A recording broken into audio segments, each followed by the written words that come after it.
Entah kenapa gembalamu tidak pernah undang saya ke sini. Ya, baru kali ini saya berkesempatan. Nama saya Pendeta Juan Huta Barat. Saya melayani sidang jemaat Gereja Bethel Indonesia yang ada di Kota Medan. Jadi kalau Bapak Ibu sampai di Medan melalui Tanjung Merawa, pasti lewat depan gereja kami. Saya punya istri baru satu, Boru Sinaga, ya, cantik jelita, luar biasa. Tuhan baik mempertemukan yang kurang indah seperti ini dengan yang indah supaya menghasilkan banyak keturunan-keturunan yang hebat. Saya punya anak 3, yang pertama di Jakarta, sedang dipersiapkan Tuhan untuk menjadi gembala yang hebat. Yang nomor 2 juga di Jakarta, kuliah di perindustrian. Dan yang ketiga baru SMA, sebentar lagi juga akan ke Jakarta sebab dia akan melanjutkan studi di Presiden University. Bapak Ibu yang dikasihi Tuhan, saya ingin menyampaikan tema bagi kita bagaimana kita memiliki prioritas hidup. Oke, sebelum sampai di situ sebenarnya saya dengan tim ada di Bagan Batu. Tadi kita baru menyelenggarakan seminar dan malam ini saya didaulat untuk menyampaikan firman Tuhan di sini dan teman yang satu ada di Bagan Batu. Tetapi saya didampingi oleh seorang hamba Tuhan hebat. Beliau biar sederhana begini penampilannya, tapi beliau ini adalah pimpinan gereja Bethel Kingdom of Love seluruh Indonesia. Berikan tepuk tangan dulu buat Tuhan Yesus. Ya, beliau Pendeta Mesak yang menjadi pimpinan gereja kami di Kingdom of Love. Nah, prioritas hidup. Apa yang dimaksud dengan prioritas hidup? Adalah sesuatu yang kita beri nilai tinggi lebih dari semuanya. Saya ulangi, apa yang dimaksud dengan prioritas hidup adalah sesuatu yang kita beri nilai tinggi lebih dari apapun juga. Lebih dari pekerjaan kita, lebih dari keluarga kita, lebih dari harta, kesehatan, atau karir kita. Itulah yang dimaksud dengan prioritas hidup. Nah, saya tidak tahu apa yang menjadi prioritas hidupmu. Anda bisa saja bilang, oh Tuhan tentu yang utama. Tetapi dalam praktek hidup kita setiap hari, kemungkinan pekerjaan kita yang lebih utama, kemungkinan keluarga kita yang lebih utama, dan yang lain sebagainya. Maka hari ini saya mau mengajak kita belajar kebenaran firman Tuhan, supaya setiap kita menjadikan Tuhan sebagai prioritas hidup kita.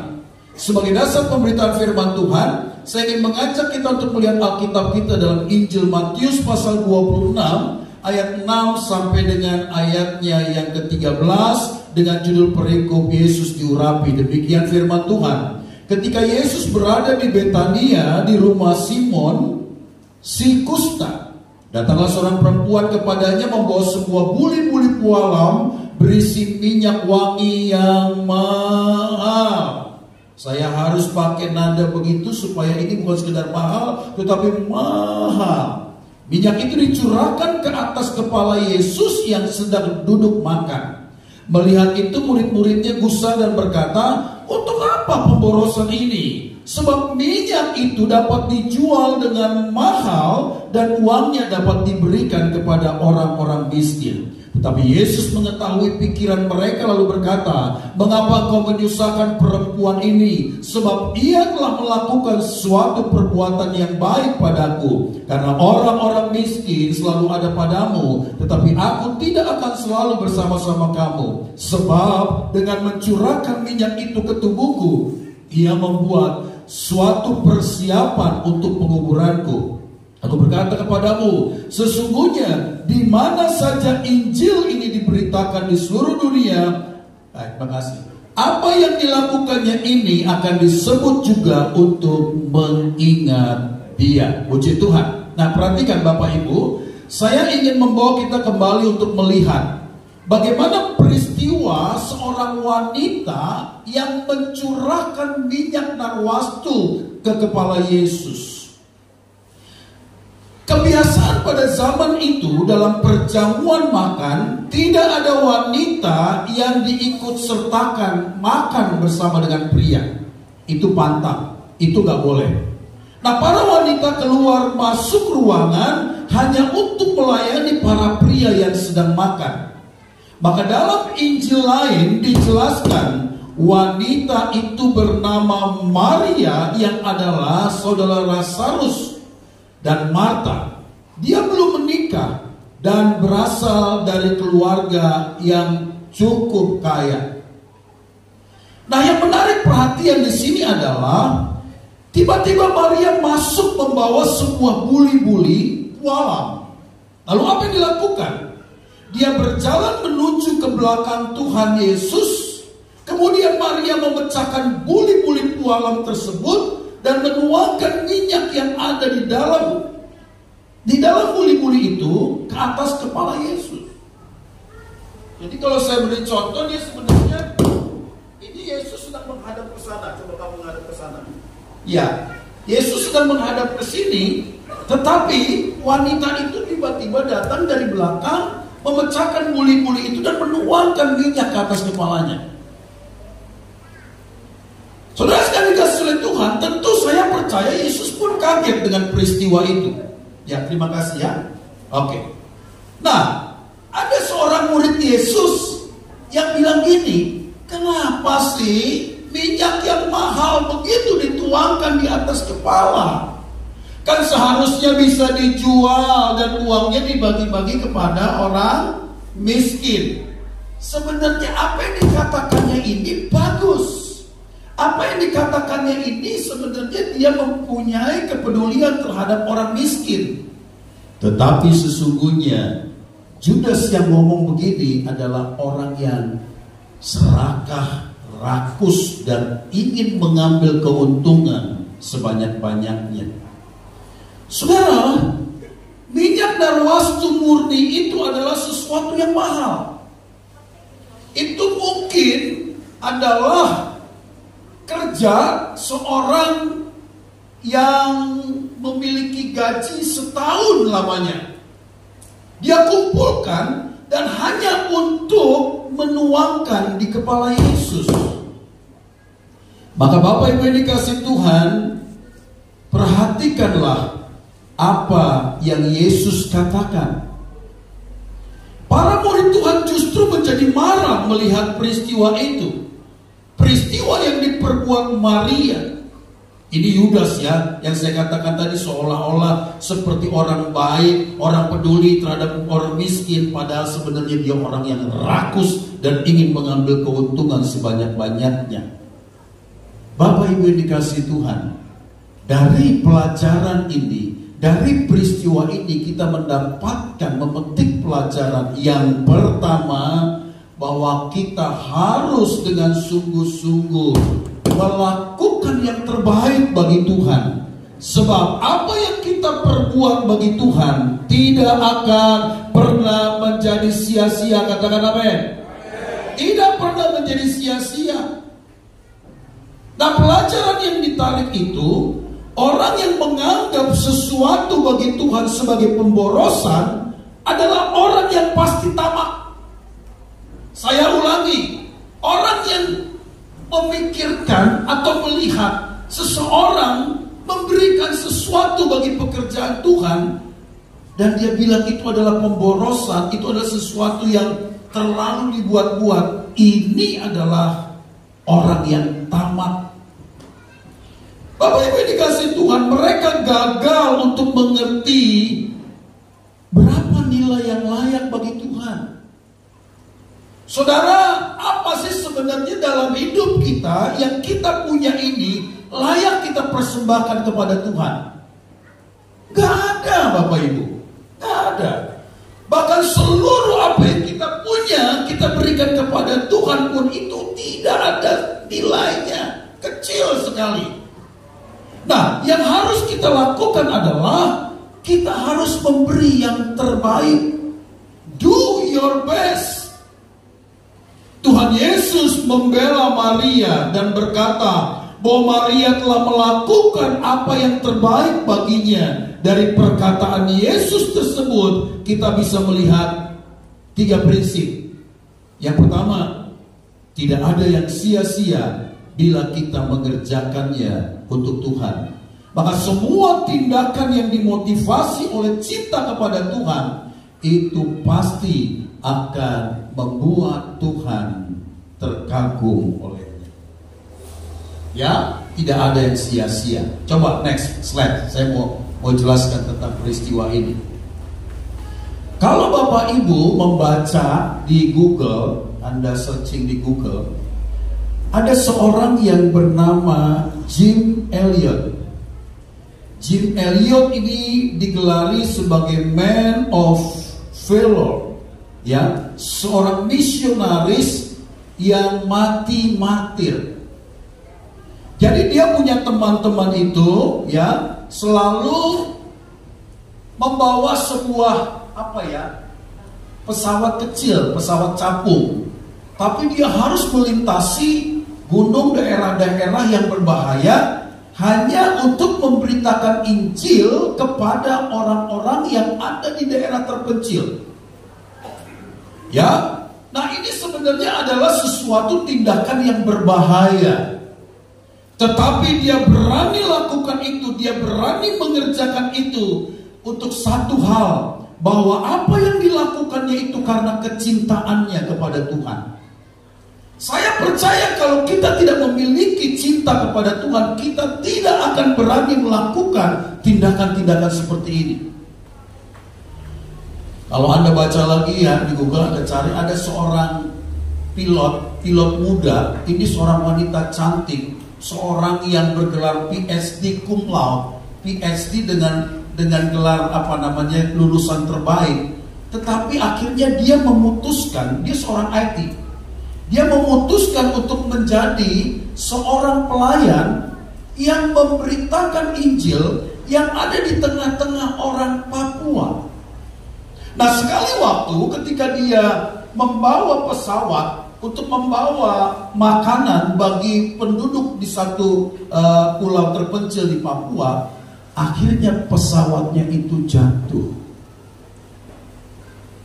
Nah, kalau kita berpikir tentang kejadian ini, maka kita akan mengatakan sia-sia banget ya perjuangannya. Sia-sia sekali dia dalam Tuhan kalau begitu. Masih muda, cantik, dia punya punya kemampuan yang begitu hebat, tetapi keputusannya malah membuat dia mati jatuh dari pesawat. Apakah begitu? Saya justru melihat dari sisi yang berbeda. Justru karena dia cinta Tuhan, dia berani mengambil resiko seperti itu. Kalau tidak, nggak mungkin. Karena dia seorang lulusan terbaik, seorang yang cantik, dia pasti bisa punya jabatan, dia punya karir yang hebat. Tetapi orang-orang yang melakukan yang terbaik bagi Tuhan, dengar, tidak ada yang sia-sia, katakan amin. Tidak ada yang sia-sia. Maka dalam jurnal pribadinya, Jim Elliot menuliskan bahwa bukanlah suatu kebodohan jika dia memberikan sesuatu yang tidak bisa dipertahankan olehnya. Saya ulangi, dia berkata, bukanlah sesuatu yang bodoh jika dia memberikan sesuatu yang tidak bisa dipertahankan olehnya. Untuk mendapatkan sesuatu yang baginya tidak mungkin bisa hilang. Apa itu? Kita dikenal oleh Tuhan. Amin. Kita ini hidup juga berapa lama sih? Udah paling hebat 80 itu juga udah mulai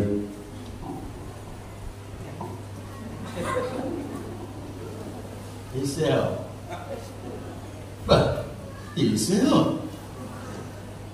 Gak ada orang semakin tua semakin kuat.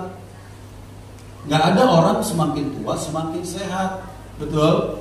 Orang semakin tua semakin menyusahkan orang lain, menyusahkan keturunannya. Maka janganlah Anda berdoa, Tuhan buat aku panjang umur sampai 100 tahun. Kamu gak punya teman.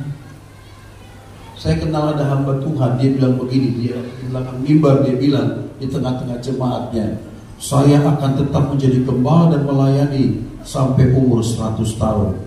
Saya lihatin aja, ya ampun, kasihan sekali. Saya menduga orang yang tidak mau mati, mau pengen umurnya panjang-panjang, ada dua penyebabnya. Satu, Dulu waktu dia masih kecil atau lahir sampai remaja, hidupnya susah banget. Jadi waktu dia punya kesempatan bisa mau buat ini buat itu, nah dia rasa, nah kalau cuma sampai 70-80 tanggung. Maka dia minta sama Tuhan kasih proposal 100 tahun. Yang kedua, sudah terikat dengan dunia ini. Ya. Dan yang ketiga, tidak punya kepastian tentang hari depan. Kalau kita tahu bahwa Tuhan menyediakan tempat bagi kita, dan di sana dikatakan Alkitab tidak ada ratap tangis dan ketak gigi, ngapain kita lama-lama di sini? Di sini penuh dengan penderitaan. Di dunia ini penuh dengan masalah. Anda mau cinta Tuhan, Anda mau berdoa 24 jam, Anda mau sungguh-sungguh dalam Tuhan, Anda tidak terbebas dari persoalan. Anda tidak mungkin lepas dari masalah, karena masalah itu sudah bagian dari hidup kita. Maka marilah kita belajar untuk sungguh-sungguh mengerjakan yang terbaik bagi Tuhan. Kemarin saya jalan dengan teman-teman melintasi daerah ini. Lalu ada seorang teman bilang begini, kamu mau nggak melayani di sini sebagai gembala? Oh, aku nggak mau lah. Kamu aja loh. Sebab kita berpikir ini kita kan orang kota, ya. Nah kalau di sini kita mau ngapain? Wong bagan batu aja saya tanya di sini hiburannya apa? Nggak ada. Mancing. Hah? Mancing. Saya mancing begitu lempar pancingan talinya kusut. Artinya saya nggak hobi mancing. Paling cuma ada bioskop XX1. Lah mau ngapain di sini? Duit banyak pun kita nggak ngerti mau diapain. Itu kata orang kota. Tapi bagi Anda yang sudah terbiasa di sini, oh, di kota itu penuh dengan persoalan. Saya nggak suka ada di sana. Jadi memang kita ditempatkan oleh Tuhan di tempat masing-masing yang dimana kita harus menjadi berkat. Katakan amin. Nggak usah ada repot-repot, memaksa diri harus ke kota. Di kota juga punya masalah. Maksa mau ke kota ngapain? Saya ingat waktu sinode tahun berapa, ada pendeta-pendeta yang diinapkan di hotel mewah di Jakarta. Sinode gereja kita. Itu panitia harus mendadangi karena kerusakannya banyak sekali di kamar. Ada kloset yang patah, ada pancuran air itu yang patah, yang bikin hancur. Karena apa? Orang-orang desa nggak ngerti bagaimana pakainya. Kalau di sana di kota Pak, Anda maaf ya, maaf. Kalau BAB itu isinya apa ya? BAB juga ya? BAB ya. Itu kalau mau membersihkannya tinggal begini kan. Ngerti nggak maksud saya ini? Airnya udah keluar sendiri Pak. Itu. Nah kalau orang kampung datang ke sono gimana? Enak banget. Dipencetin lah semuanya, rusaklah semua. Kalau orang-orang itu bilang pulangkan aku nggak betah di sini. Bagaimana aku hidup seperti ini? Memang duniamu bukan di sini. Ya, tapi kalau saya disuruh di sini, kemungkinan 3 bulan kemudian saya stroke. Karena mungkin gak terbiasa juga. Tapi dengar, yang penting adalah di mana kita berada, kita harus menjadi berkat. Katakan amin. Itulah yang dimaksud do your best. Kerjakan yang terbaik bagi Tuhan dimanapun engkau berada. Sebab yang kita pikirkan adalah bagaimana nanti Tuhan mengenal kita. Yang kedua, setiap tindakan yang dimotivasi oleh cinta tidak akan mementingkan diri sendiri. Saya ulangi, tidak mementingkan diri sendiri. Saya percaya dia akan mempedulikan bagaimana pekerjaan Tuhan itu bisa berjalan dengan baik. Dan kalau aku memberikan pun bukan karena aku hebat, semua karena anugerah Tuhan. Maka apa yang kita kerjakan itu adalah untuk kemuliaan Tuhan. Saudara, kembali dari pembacaan tadi, Maria sedang memberikan sesuatu yang paling bernilai dalam hidupnya kepada Tuhan, yaitu menuangkan minyak yang mahal di kepalanya. Tuhan bilang begini, dia melakukan tindakan yang baik. Dia melakukan tindakan yang benar. Sebab orang miskin itu selalu ada bersama-sama dengan kamu. Artinya, jangan kita merasa ketika kita melakukan pekerjaan untuk pekerjaan Tuhan, kita berpikir masih ada sesuatu yang harus lebih baik, lebih berguna daripada hanya sekedar itu. Percayalah, kita membuktikan bahwa diri kita tidak menjadi seorang yang mencintai Tuhan. Coba next. Saya ingin bercerita tentang peristiwa ini. Next. Maaf ya kalau ada marga Siombing ya, tapi ini memang Boru Siombing. Ini Elmira Boru Siombing. Masih ada, saya lihat di Google. Ini setiap apa yang saya ceritakan coba nanti dicek ulang. Ini tinggal kalau nggak salah di daerah Patumbak, dekat rumah saya dulu.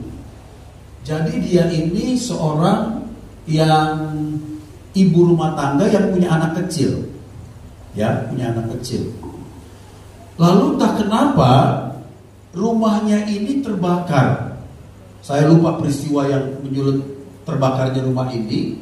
Tetapi dalam keadaan api yang sudah menyala dan orang-orang sudah menjauh dan sudah hanya menangisi peristiwa itu, si ibu yang berani ini teringat bahwa anaknya masih ada di dalam rumah itu. Lalu dengan berani, dengan tindakan yang heroik, dia langsung masuk ke dalam rumah itu. Sementara orang lain sudah berteriak, wah, begitu sampai ketakutannya.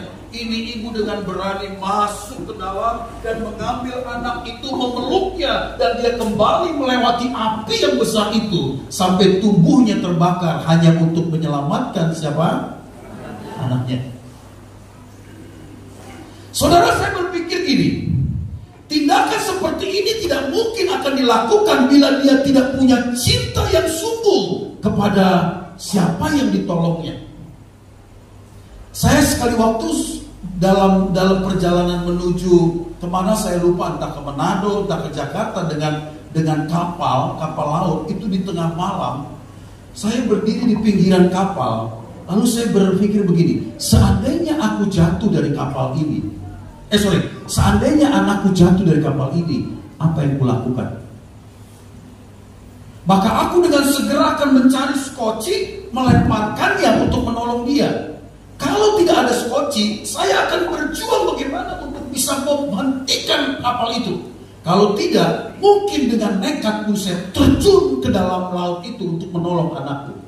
Kenapa saya berani begitu? Karena saya punya cinta yang begitu besar terhadapnya.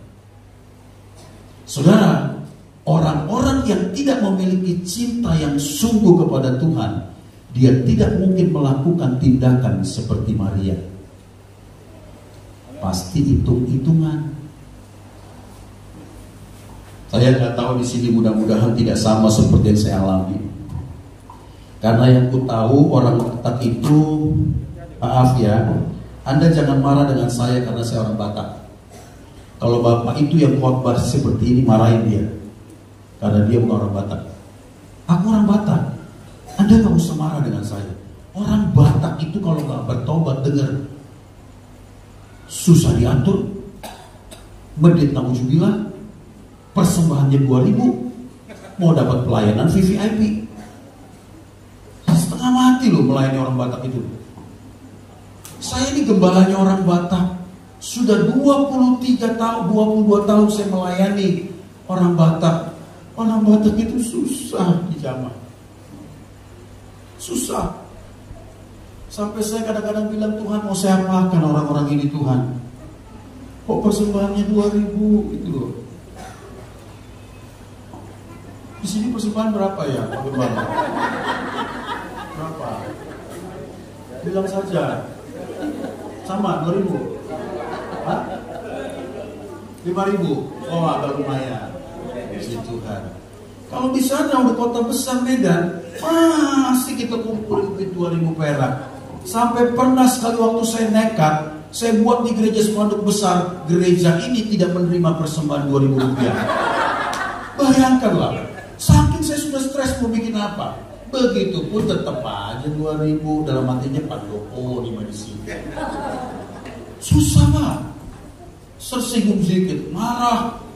Susah diatur. Sampai saya mau bilang begini, Tuhan, bagaimana supaya aku bisa mendorong orang-orang ini mencintai Tuhan. 22 tahun Pak. Dan pada akhirnya Tuhan mengajar saya membalikkan keadaan.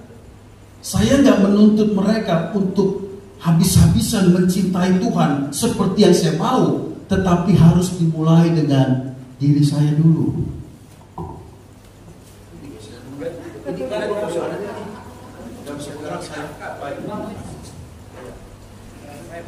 Itu bisa nggak ya? Nggak bisa ya? Yang bisa yang mana? Soalnya ini saya biasa lari-larian kalau khotbah. Barusan lari sini nggak ada ya. Oke lah. Jadi Tuhan ngajarin saya harus berubah. Maka saya harus berani rela melayani dengan cintaku kepada Tuhan. Maka cintaku kepada Tuhan akan membuat aku mencintai mereka. Saya ulangi, karena cintaku kepada Tuhan itu akan membuat saya mencintai mereka. Kalau tidak, percayalah, saya ini kan pendeta yang sudah pernah meninggalkan pelayanan. Jadi 20 tahun saya melayani di Medan karena saya lihat keadaannya begitu-begitu saja. Lalu saya pergi meninggalkan gereja itu. Saya kasih sama pendeta lain dan saya membuat pelayanan baru bersama dengan Bapak ini di Hotel Quest Cikarang. Hotel baru, hotel mewah, kita mulai di situ. Ya. Jadi sebelum Covid saya udah persiapkan semua, beli sound systemnya, atur semua ini itu gitu ya. Covid belum ada, masih di Wuhan, belum terdengar kemana-mana, masih di Wuhan. Jadi ketika kita persiapkan semuanya gitu ya kan butuh waktu. Sampai pada akhirnya kita mulai. Dan memang sudah terdengar Covid itu menyebar, tapi kita mulai. Ibadah pertama kita mulai, wow, yang datang banyak, kita senang. Ibadah kedua, kita kan undang artis juga ya. Ibadah pertama kalau nggak salah Nania Idol, yang sekarang sudah jadi dodol. Dulu katanya waktu kesaksian kan saya khotbah dibilang begini, apapun yang terjadi, aku tidak akan tinggalkan Tuhan. Sekarang dia nggak jelas. Lalu ibadah kedua yang kesaksian pujian Joy Tobing.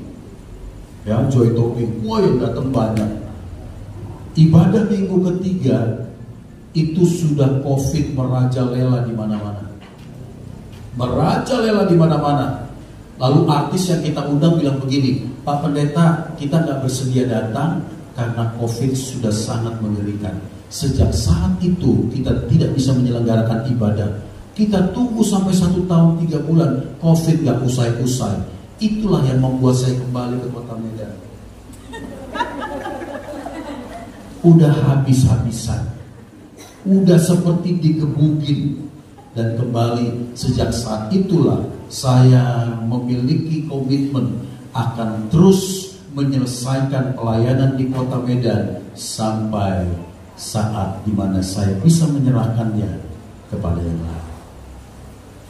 Saudara, kita harus bisa belajar mencintai Tuhan dengan sungguh-sungguh.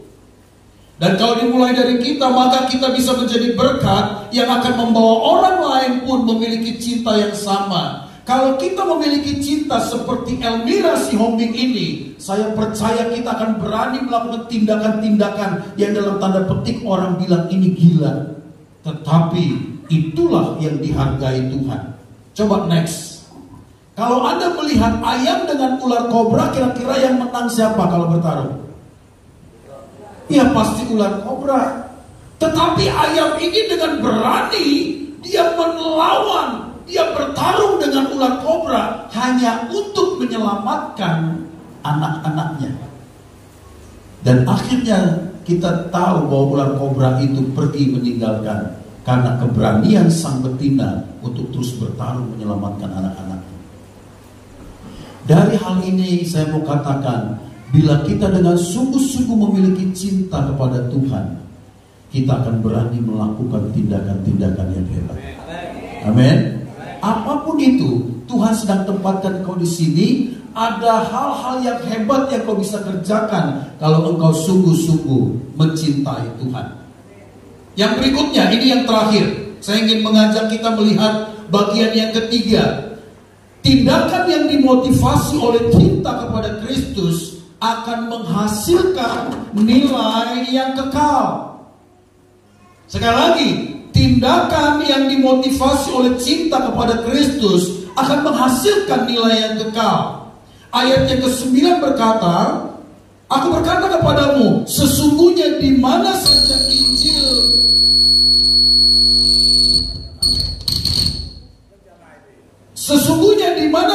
Injil diberitakan di seluruh dunia, apa yang dilakukan ini akan disebut juga dengan mengingat Dia.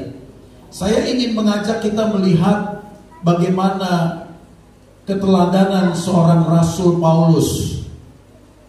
Dulunya Paulus itu adalah seorang Yahudi tulen yang sangat dihormati, ya.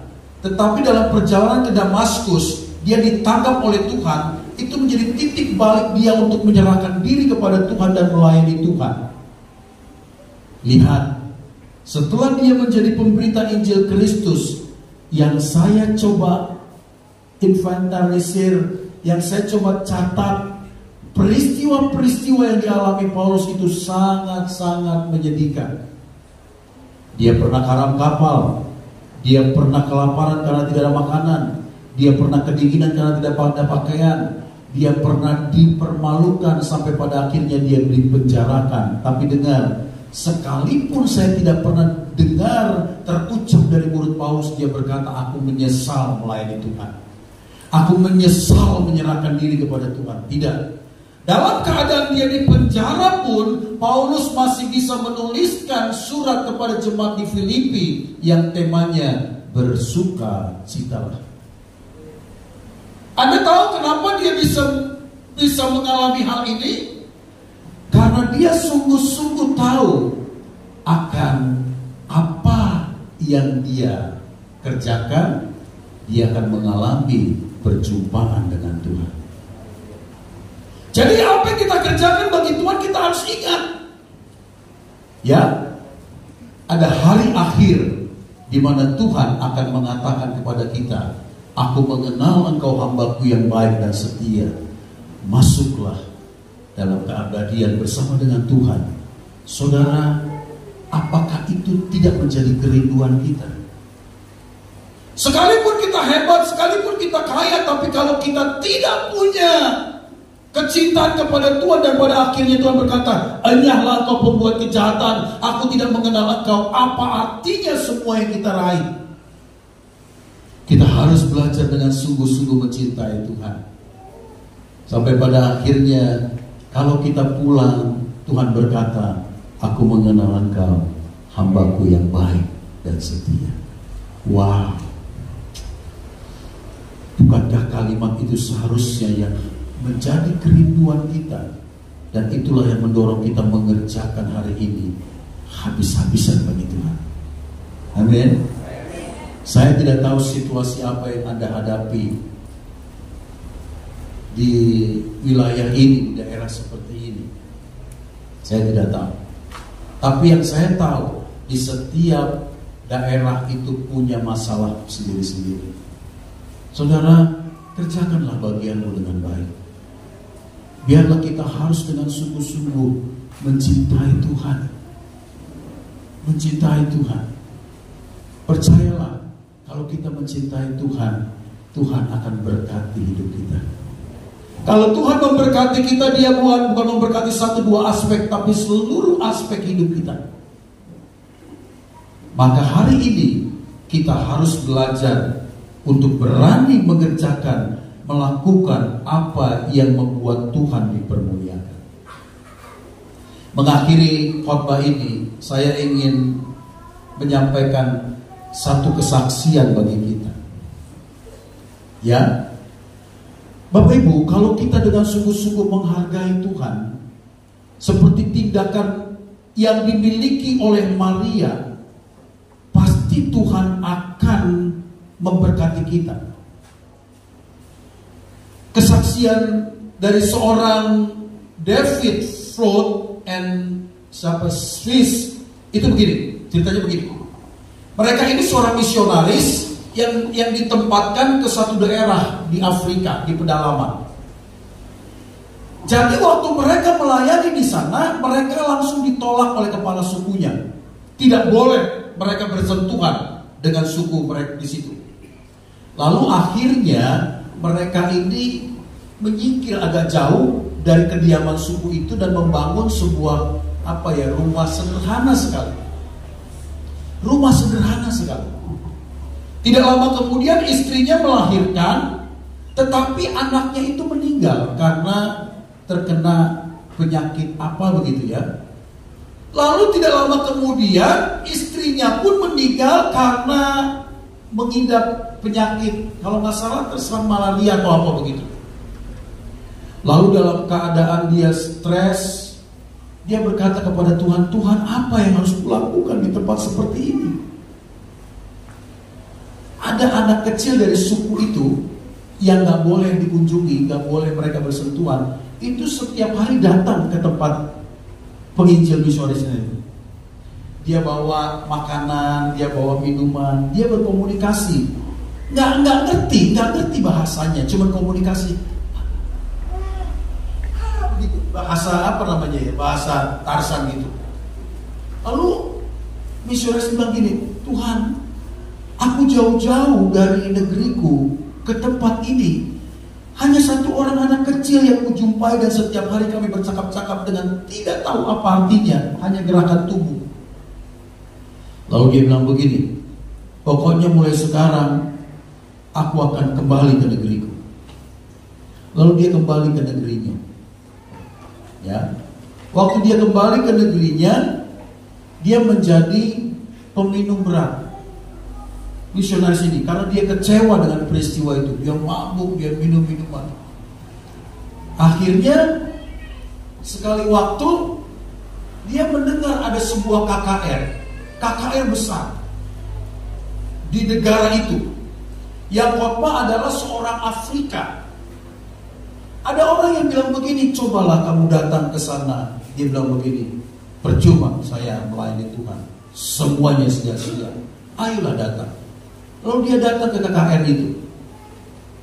Lalu dia mendengar kesaksian bahwa pendeta yang sedang berbicara di KKR itu, lewat kesaksiannya, adalah anak kecil yang dulu dia hanya komunikasi dengan anak itu di Afrika. Yang itu begitu.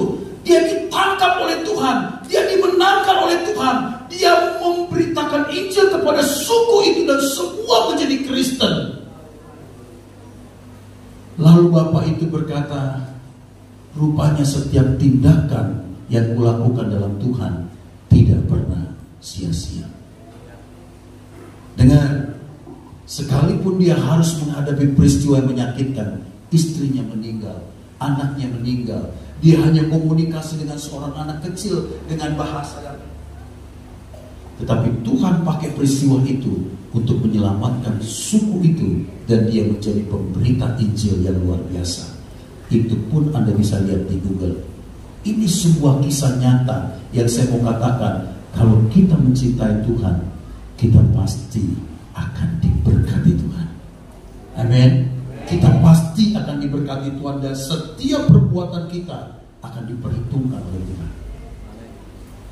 Saya ingin bersaksi tentang keluarga saya. Ya, saya ini kan lahir besar di Jakarta. Jadi opung saya itu zaman Belanda udah ke Jakarta.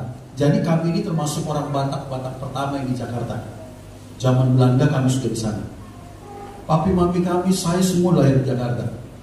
Waktu saya menikah dengan istri saya itu langsung diminta mertua saya pulang ke Medan.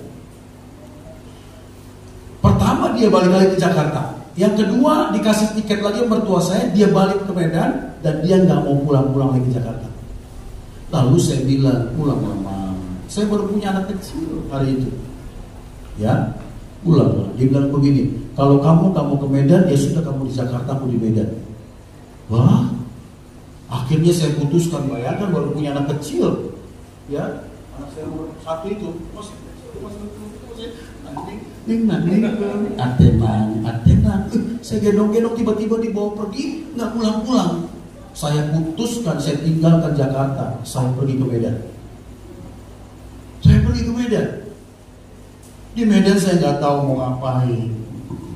Kalau saya jauh-jauh dari Medan hanya bantu mertua saya, ya mertua saya juga punya pendeta senior di Medan, gerejanya juga cukup lama gitu ya. Saya pikir enggak, saya harus buka pelayanan di Medan. Saya buka sendiri sampai hari ini. Dan sampai hari ini dengan baik. Saya masih mengalami pergumulan yang berat. Karena Tuhan mengizinkan saya melayani jemaat-jemaat yang ya sekarang sudah lebih lumayan naik lah. Kalau dulu ya anak-anak muda yang sedang mencari kerja ke Medan, yang baru merantau gitu ya, yang gak punya duit, ya gak ada uangnya. Sekarang udah lumayan lah ya, tapi masih cukup struggle juga lah. Saya bilang sama Tuhan, sampai kapan kami begini? Tapi saya cuma berkata sama Tuhan gini, Tuhan, tidak apa-apalah. Kalau Tuhan bawa saya seperti sekarang ini, saya harus mengalami seperti ini, tapi izinkanlah aku melihat anak-anakku Tuhan berkati. Itu permintaan saya, Pak. Saya nggak minta jadi pendeta hebat, kaya, begini-begitu, sama sekali nggak. Apalagi di usia saya sekarang udah mulai mendekati senja. Belum senja amat sih, masih sore lah ya. Masih 55 kan. Saya bilang saya nggak minta apa-apa, tapi saya minta berkatilah anak-anakku Tuhan. Jadi saya bawalah anak saya kuliah ke Jakarta, saya nggak tahu mau diapain. Tiba-tiba dalam perjalanan saya bawa anak saya ke daerah-daerah dalam sebuah penginjilan. Anak saya tadinya kan saya mau masukin di ITHB, Institut Teknologi Harapan Bangsa di Bandung.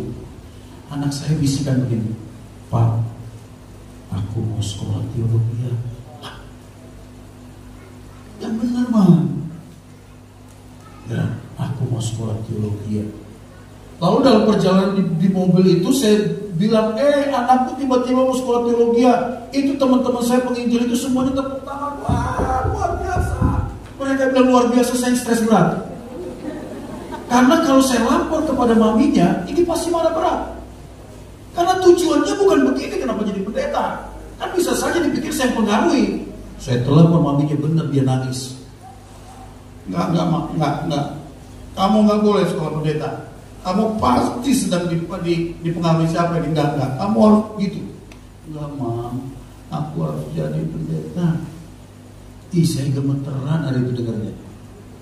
Karena sekalipun pendeta, tidak satu kalimat pun saya mendorong anak saya menjadi pendeta. Tidak pernah.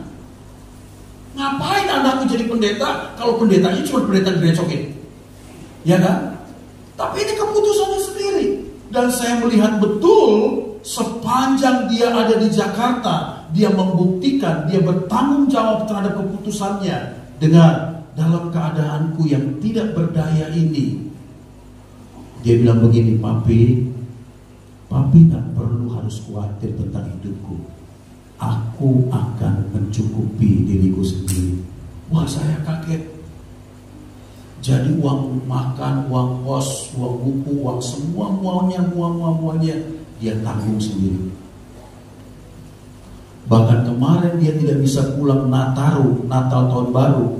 Karena apa? Dia bilang, Papi sorry, pelayananku terlalu padat sekali. Aku belum bisa pulang. Lalu dia punya cita-cita begini, aku nanti setelah S1 mau ngambil S2 di Vancouver. Anakku ganteng. Dia pasti kenaksir. Ini gak ada apa-apanya. Intip. Betul. Orangnya cool, tenang, gak banyak bicara. Dia bilang, kamu kuliah di Vancouver. Saya bilang, Vancouver gimana ceritanya? Dengernya aja saya udah susah kebayangin. Nyebutnya dia Vancouver. Gimana itu? Dia mau kuliah di situ. Dia bilang, papi nggak usah takut. Aku sudah tabung uangku. Nanti kalau tamat S1, aku akan ke kampung Kediri dengan biayaku sendiri.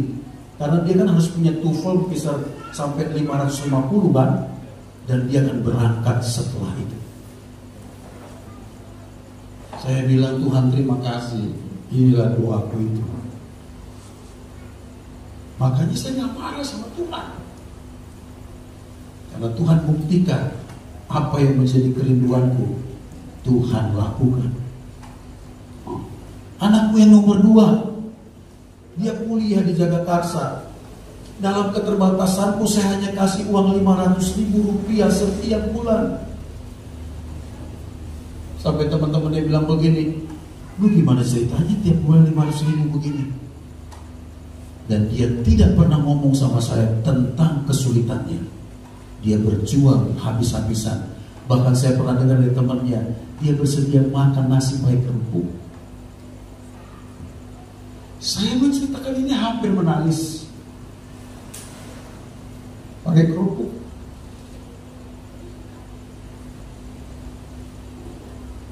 Dan dia bergairah sekali melakukan semua apa yang dia bisa lakukan.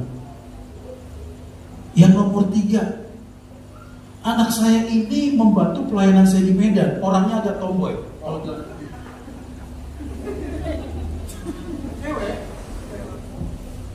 Itu pemain musik. Kalau jadi saya bilang, Nang jangan begitu, itu abangmu Nang. Memang dia agak sedikit keras gitu. Tetapi semua pekerjaan Tuhan itu beres dia buat. Saya nggak tahu ini anak mau dikemanain. Dia bilang begini, papi, aku mau ngambil IT di Bali, atau aku mau ngambil isi di Jogja. Saya bilang begini, bagus Nang, ambil saja. Tapi punya uang nggak? Punya. Saya nggak pernah bilang nggak punya duit sama anak saya, supaya mereka tidak kalah semangat. Ada. Dia cerita maminya, emang papi punya duit ya? Ah, mana ada bapak. Ada bapak. Tapi itulah yang memotivasi dia. Saya nggak tahu bagaimana ceritanya. Sampai-sampai dia diterima dengan beasiswa penuh di Presiden University. Kok nggak ada yang tepuk tangan? Tepuk tangannya ini buat Tuhan, bukan buat saya. Saya ini selalu bilang, dengar baik-baik. Kamu tuh harus berdoa kepada Tuhan untuk melihat anak-anakmu diberkati Tuhan. Katakan amin. Untuk apa kita kaya? Untuk apa kita punya sawit ratusan hektar kalau anak kita yang pertama narkobawan? Nomor 2 hamil gak ada bapaknya. Nomor 3 tinggal matilah kita. Tapi kalau kita hidup cinta dalam Tuhan, percayalah Tuhan pasti memberkati keturunan kita. Karena kebahagiaan kita melihat anak-anak dari anak-anak kita diberkati Tuhan. Katakan amin. Haleluya. Maka yang pertama, belajarlah mencintai Tuhan dengan sungguh-sungguh. Jangan hitung-hitungan. Gak usah takut, kerjakan apa yang bisa kau lakukan. Maka percayalah Tuhan yang hebat akan memberkati hidup kita. Mulai dari hari ini kita akan melihat karya Tuhan yang luar biasa menyertai dan memberkati kita semua. Pada akhirnya saya mau katakan, berjuanglah. Ini masih tahun baru, ya, semangatnya masih baru, suasananya masih baru. Miliki kecintaan yang baru, yang luar biasa dengan Tuhan. Maka tahun ini menjadi tahun kelimpahan, kemenangan, kedahsyatan bagi kita semua. Tuhan Yesus memberkati kita. Haleluya. Mari kita persiapkan diri untuk menyembah, memuji Tuhan. Haleluya.